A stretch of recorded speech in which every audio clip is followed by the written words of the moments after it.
Hi, loving soul. If you find yourself feeling grumpy and judgmental most of the time and wonder why people are so unlikable, it's very likely that you are living in a cloud of grey and inadvertently blocking your chances of a warm, loving relationship. Maybe you feel let down by others often, or perhaps you've been accused a few times of being a little bit selfish, and you're wondering if you actually are. Well, this episode is going to lift the lid on 4 narcissistic tendencies that are very common and easy to miss, but luckily are also pretty easy to change when you have an open heart. You deserve better.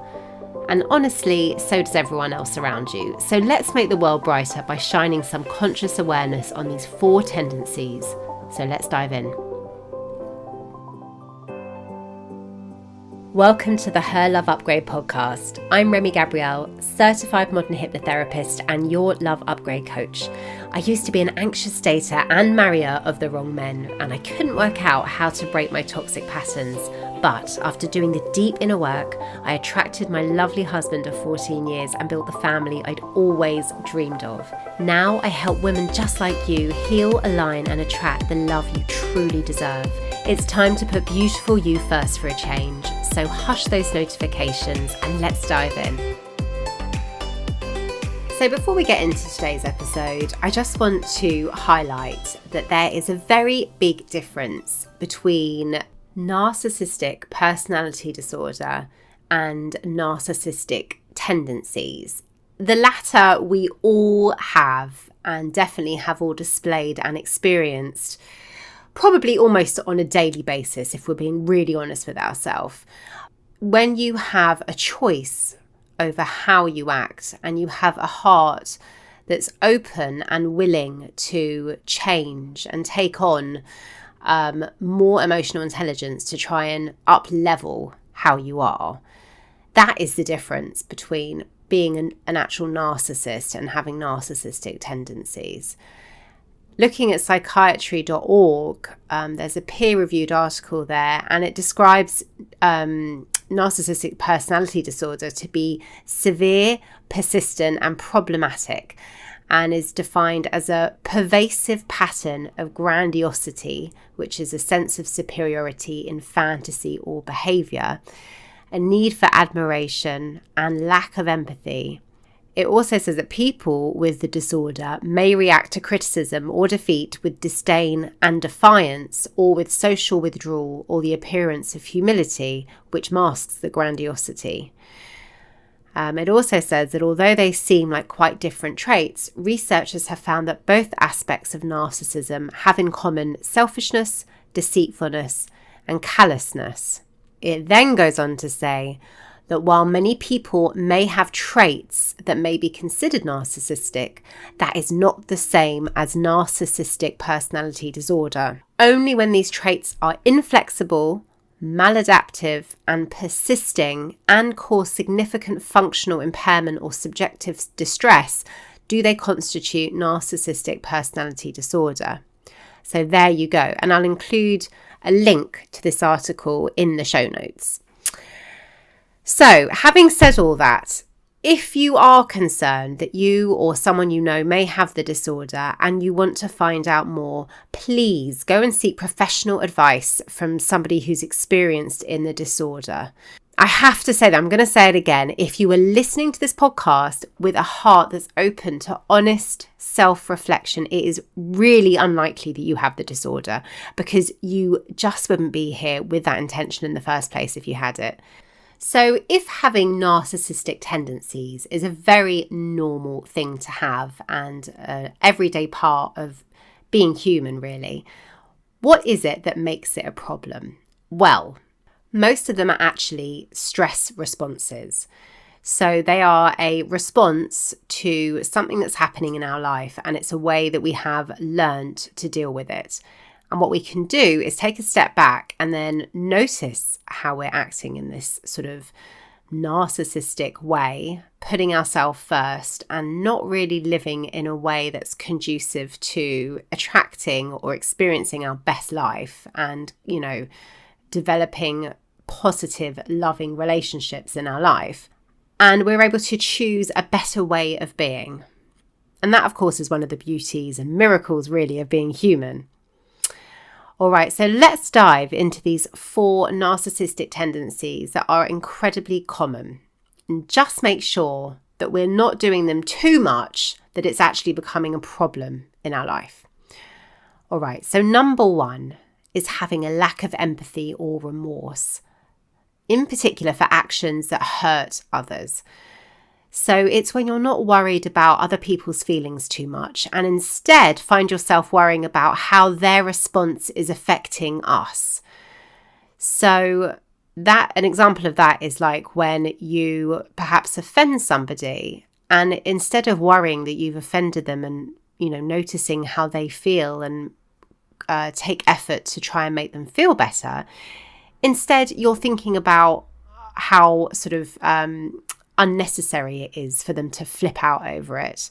Perhaps it doesn't quite suit you at that moment for them to have a freak out attack, and you really can't be bothered to go into the whole thing about why you were rude to them, and you just want them to take it with a pinch of salt, and you think it's okay to just be rude to someone and then expect them to sort of take it on the nose and then carry on as normal.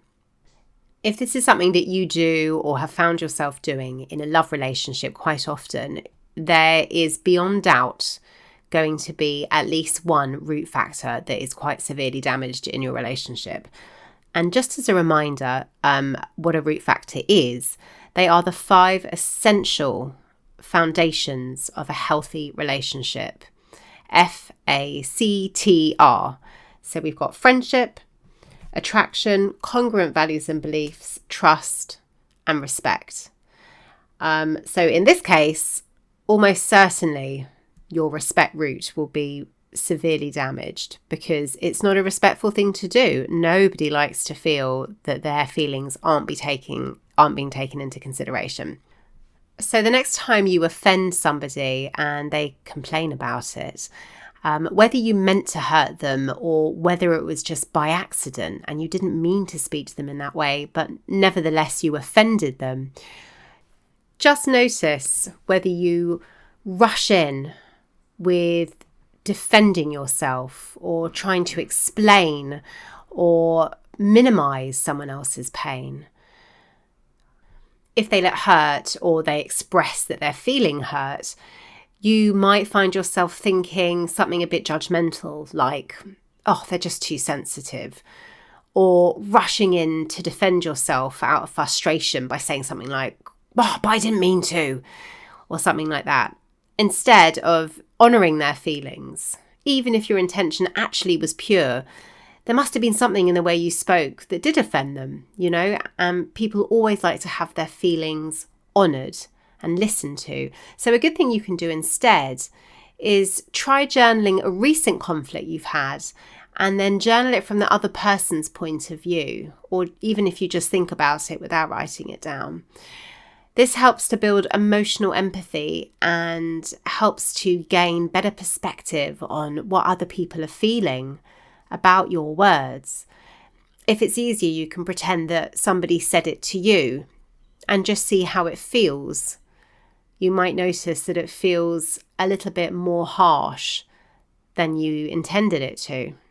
And if we do make a mistake or we hurt someone inadvertently, it's always actually such a good opportunity to really show them how much you do care.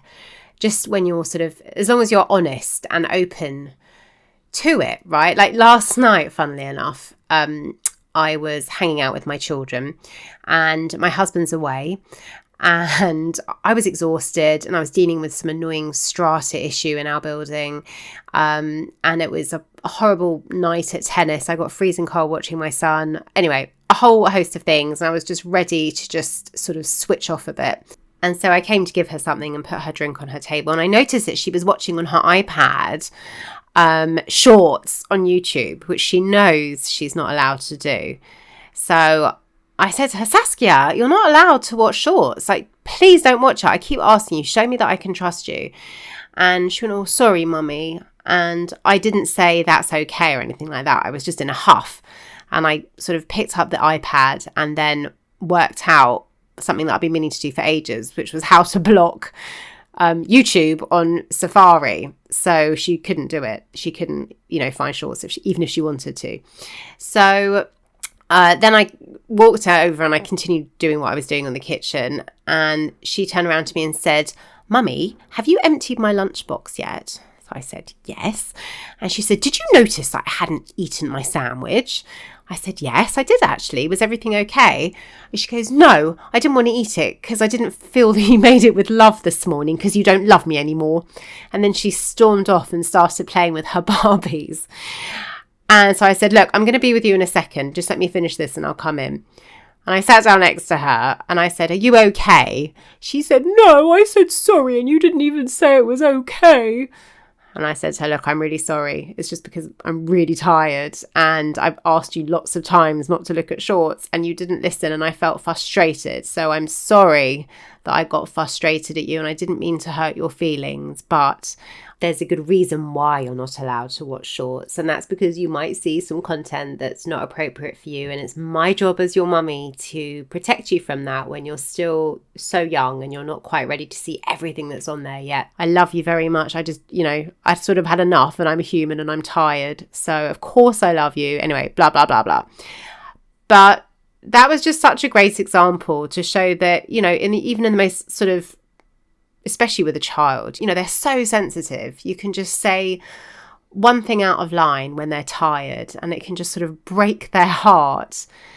So anyway, I feel like the whole evening went beautifully after that because I made it up to her. We had lots of snuggles and cuddles. And in the end, it was kind of a positive learning experience for her. And this is just obviously a very minor story, but just a good example about how having empathy and remorse can actually help build relationships, even if you do make a mistake. All right, on to number 2. And this is living through the lens of fear versus love. So making choices rooted very much from our fearful ego, rather than making choices that are more aligned with our true self, which really only knows love.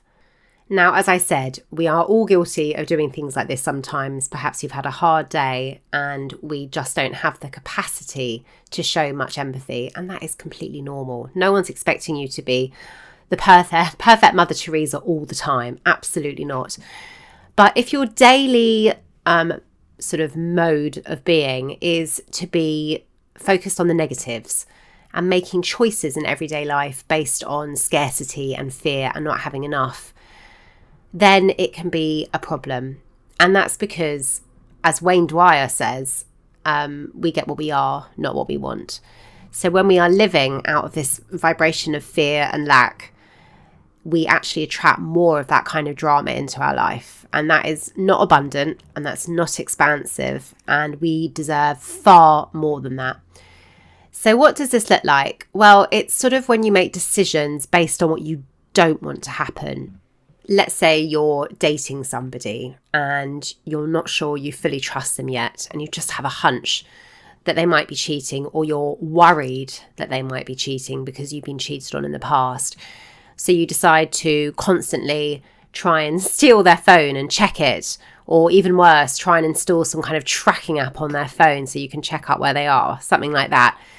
That is very clearly a fear-based choice. It's not a love-based choice. And while I am all about spotting red flags when they arise, it certainly is not healthy to start predicting or listening to thoughts that aren't real and trying to predict things that haven't happened, So a red flag is obviously very different to just a suspicion based on nothing other than your own, your fear of somebody doing something. That obviously is a very fear-based worry.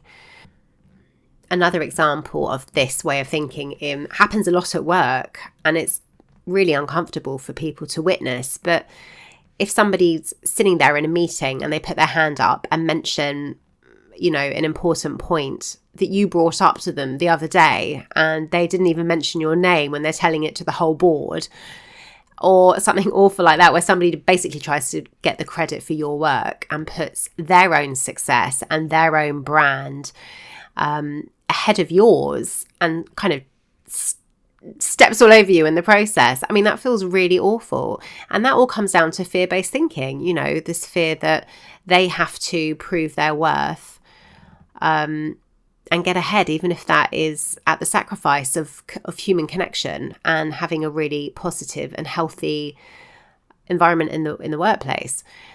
So that, again, is a choice that's made on fear rather than love, because a love-based way of responding in that way is, of course, to say, oh, and the other day Remy told me da da da da da, and that makes them actually look much better and like a far more emotionally intelligent person. I think we forget sometimes that the most impressive person in the room is the person who comes across as the most emotionally intelligent and the most loving. That is always far more impressive than, a smarty pants know-it-all. Now, those are two obviously quite severe examples, but it can be even more subtle than that. For instance, if you're shopping and the shop assistant is taking a while with the person in front of you and you're sort of like grumbling under your breath and tapping your foot and making it very clear that you've had to wait longer than you're comfortable waiting.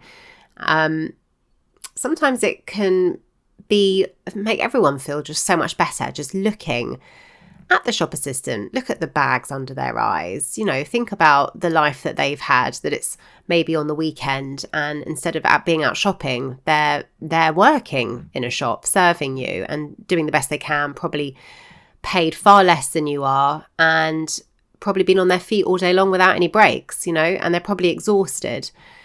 So while that's not always the case, it just always helps to come at things with empathy and love rather than coming at it from a place of anger or fear, I think in that kind of scenario, it can often come from like our anger actually usually, if we're being really honest with ourselves, comes from this place of us thinking, God, like you're treating me as if I am nothing and I really want to be significant. And the way you're treating me makes me feel like I'm not significant.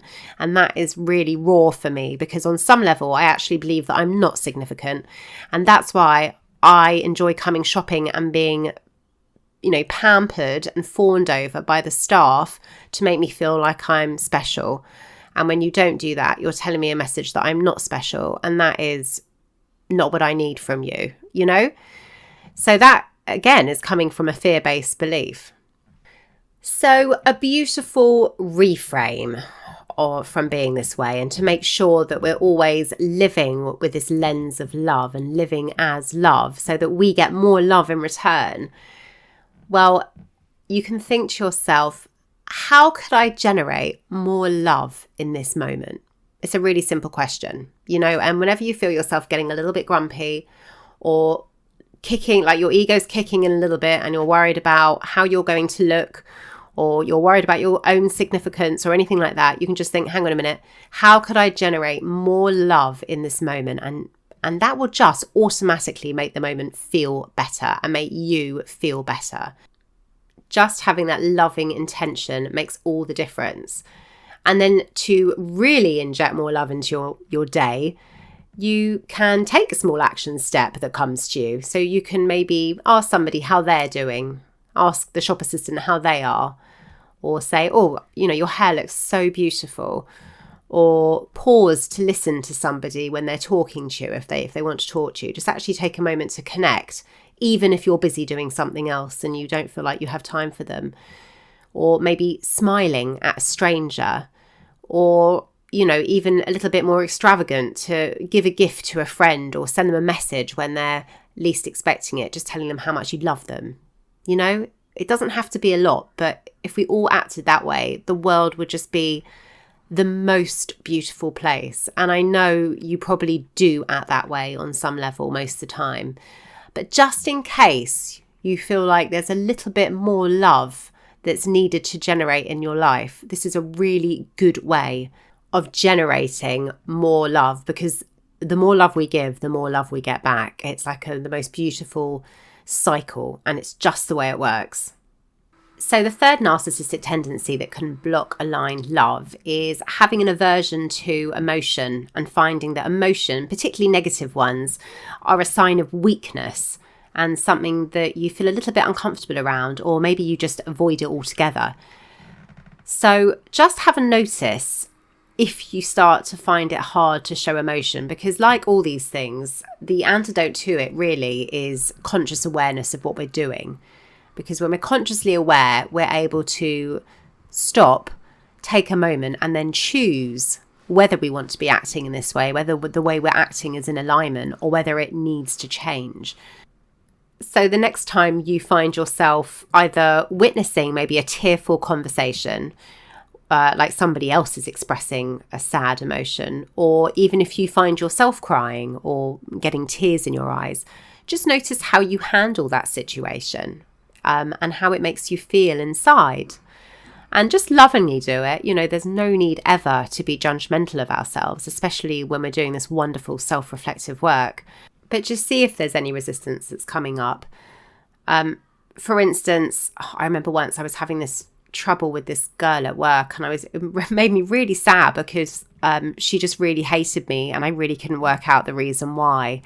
And I was talking to my old manager about it, and I just burst out crying. And I really didn't want to cry because I really felt like it was a sign of weakness.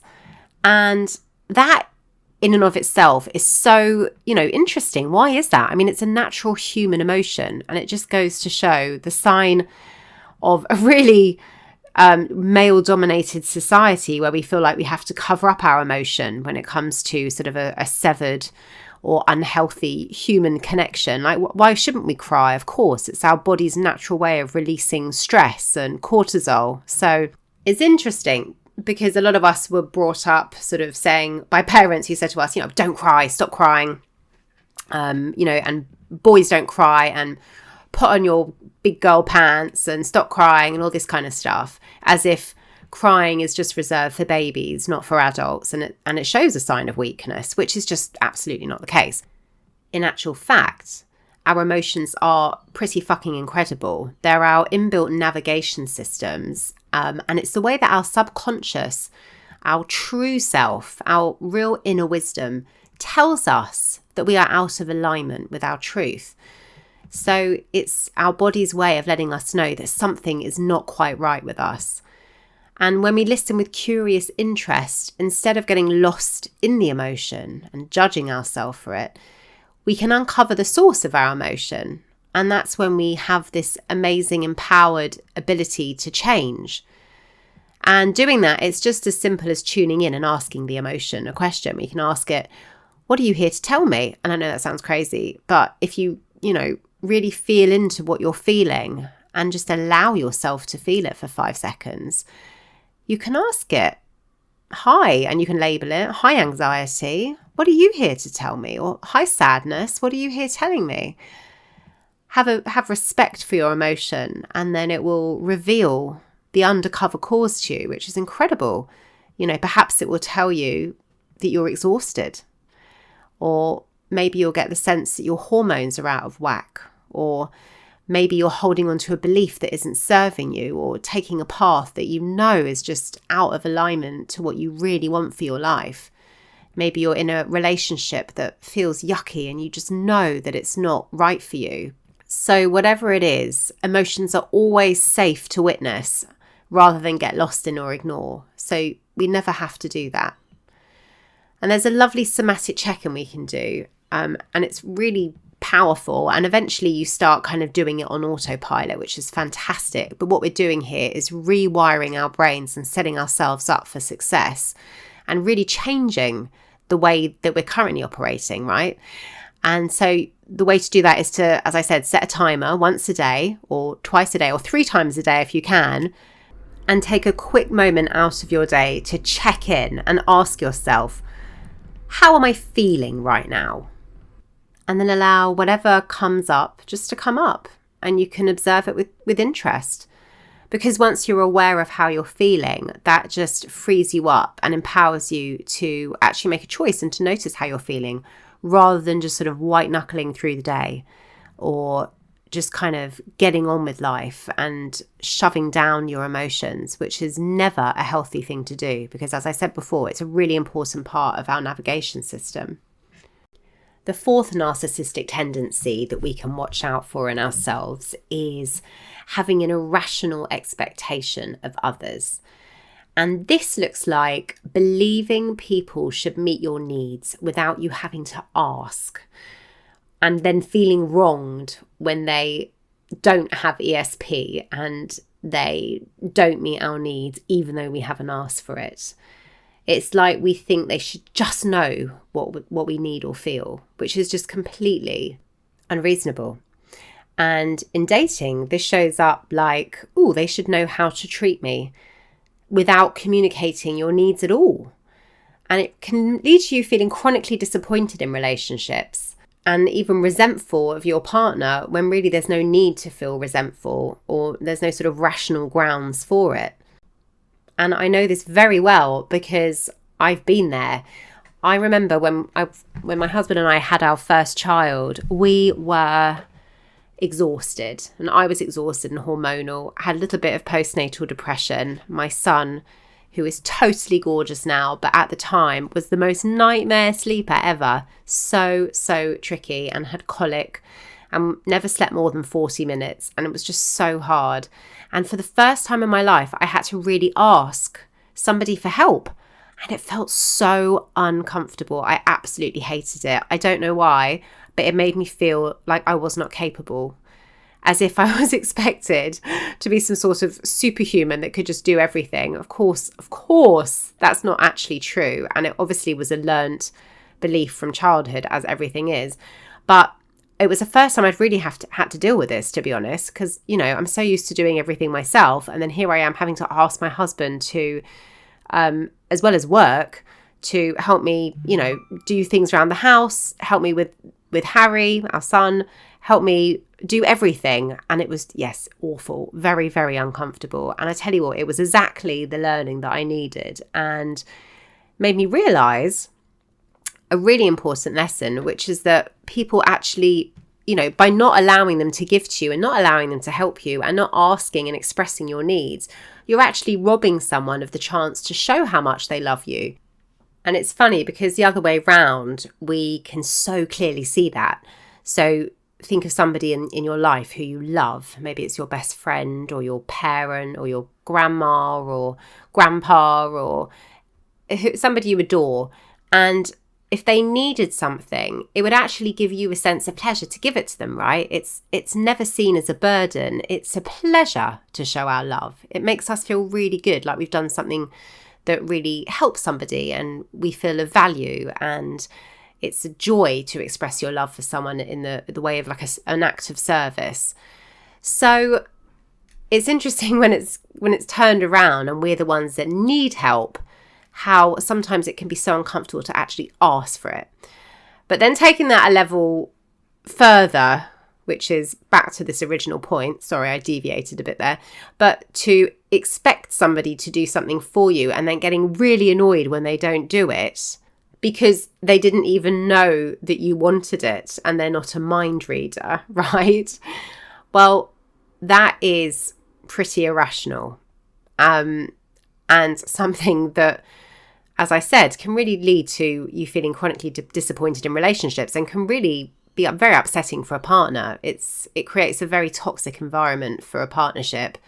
And back to the 5 root factors, it can damage friendship and it can damage trust and it can damage respect.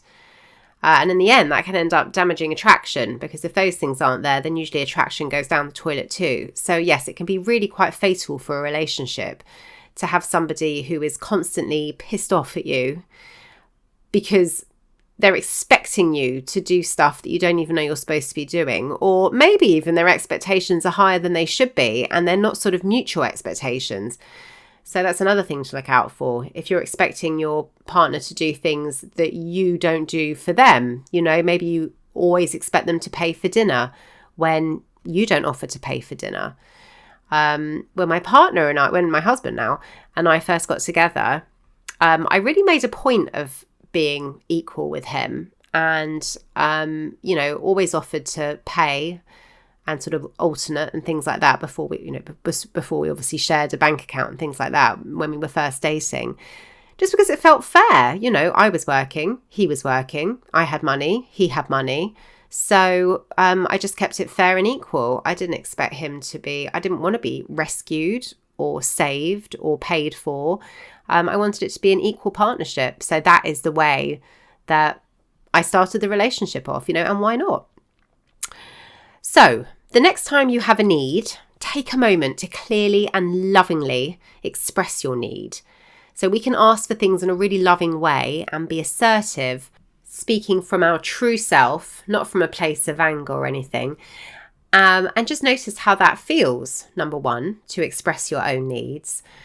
Because as I said, that could be really hard in and of itself, and it can bring up all sorts of things for us. Like I used to actually feel angry at having to ask my husband for something because it used to make me feel that I was the weak one, and I didn't like that I felt weak. And I almost blamed him for it because I had to ask him for something, even though it wasn't rational, that he would know what I needed, right? So I had to ask. So that was a limiting belief that I was holding on to, an old, unhelpful belief that I had to quickly change because I could see that it was kind of destroying our relationship. And funnily enough, when I really leaned into it and I wasn't worried about that anymore, and I just openly asked for things with love, gosh, it really improved our relationship. He was like, yes, you know, of course I'll help you. Please, you know, I'm so happy. Let me know what you need. And, you know, kind of thank you for trusting me with your needs. And it feels really good when people are vulnerable with us, when it's, you know, when it's safe to be vulnerable. So noticing what comes up when you ask for help is really important. And, you know, then you can really get a good gauge on how loving your partner is as well. If you ask them for something and it's reasonable and they're happy to help you, well, that's fantastic. If you ask them for something that's reasonable and they're not so happy to help you, well, that also is fantastic because it's showing you where all the red flags are and everything you need to be fully informed about the person you're dating. Okay, so to recap on these 4 narcissistic tendencies that can block aligned love, which, as I'll say it again, we all have them sometimes, but if your personality is erring on the side of having these tendencies more often than not, then it is something to look at and be self-reflective about, just so you can tune up your emotional intelligence and just start living a life that's more aligned to your own truth and happiness.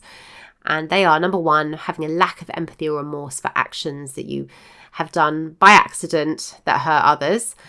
Number 2, living through the lens of fear instead of living through a lens of love and acting out of love. Number 3 is having an aversion to emotion, particularly negative emotion. And number 4 is having irrational expectations of others and then getting annoyed at them for not doing what you want, even though they don't even know what that thing is that you want. If you like listening to Mummy's podcast, please leave a written review on Spotify or Apple Pie. Thanks so much for listening to today's episode. As always, I hope this helps get you closer to the love and life you so truly deserve. Lots of love until next time.